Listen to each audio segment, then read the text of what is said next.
4வது பத்திரம் ஒரு பிச்சைக்காரன்ட்ட இருக்கான்.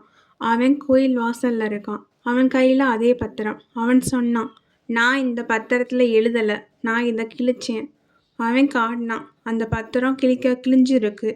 எரிந்த பெயர்கள். ஒரு வரி காலியா இருக்கு. அவன் சொன்னான், "இந்த பத்திரம் என்னோடதுதான்." பிச்சைக்காரனோடதா?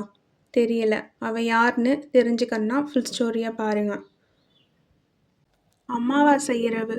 அந்த நாள்ல பிச்சைக்காரன் விவசாயியையும் நகைக்கடைக்காரனையும் இளவரசி 3 பேரையும் கோயிலுக்கு கூப்பிட்டு வரான். அவங்க 3 பேர் கையிலயும் அந்த பத்திரம் இருக்கு. பிச்சைக்காரன் கையிலயும் அந்த பத்திரம் இருக்கு. பிச்சைக்காரன் அவங்க 3 பேர்ட்ட அந்த பத்திரத்தையும் வாங்கி மடிச்சுட்டு அவன் சொல்றான், இது ஆசை பத்திரம்.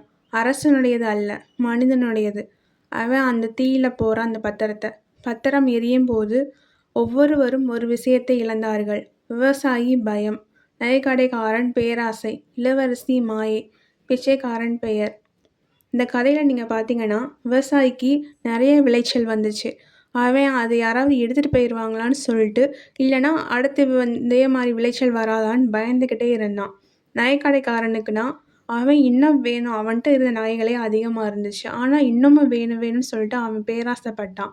இளவரசி யாராவது அமைதியா இருந்தா கூட இவங்க பொய் பேசுறாங்க, அப்படிதான் இருக்காங்கன்னு சொல்லிட்டு அவளை சுற்றி ஒரு மாயை அவ உருவாக்கி வச்சிருந்தா.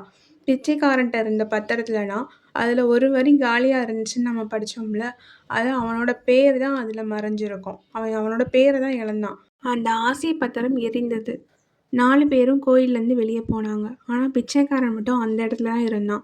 அவன் மட்டும் சிரிச்சான். "நான் யார் தெரியுமா?